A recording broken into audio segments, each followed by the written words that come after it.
后来又早起一透早，北台湾的天气有明显的变化，因为微弱的锋面夹带着水汽通过，这个北台湾转湿凉，温度伫个22度左右。中南部较无受影响，不过日夜温差真大。拜六礼拜天气会搁回转来，会当把握着好天气，出去行行溜溜咧，先煞甲厚棉被摕出来晒晒咧。因为后礼拜日搁有一波的冷空气会到位，北部、东北部会降到13度到15度，中南部卖落降到16度到18度。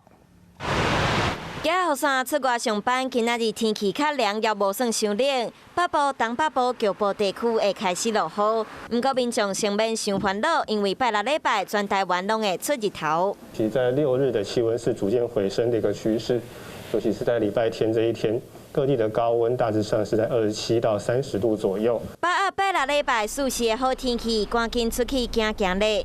因为气象局估计后礼拜一阁会有一波冷空气，全台天气阁会变甲真寒。从下周一开始，由于又有一道锋面通过，以及东北季风或大陆冷气团开始南下的影响，气温大致上是一路上下降，一直到周二的清晨，强度大致上就是介在该是东北季风或大陆冷气团之间。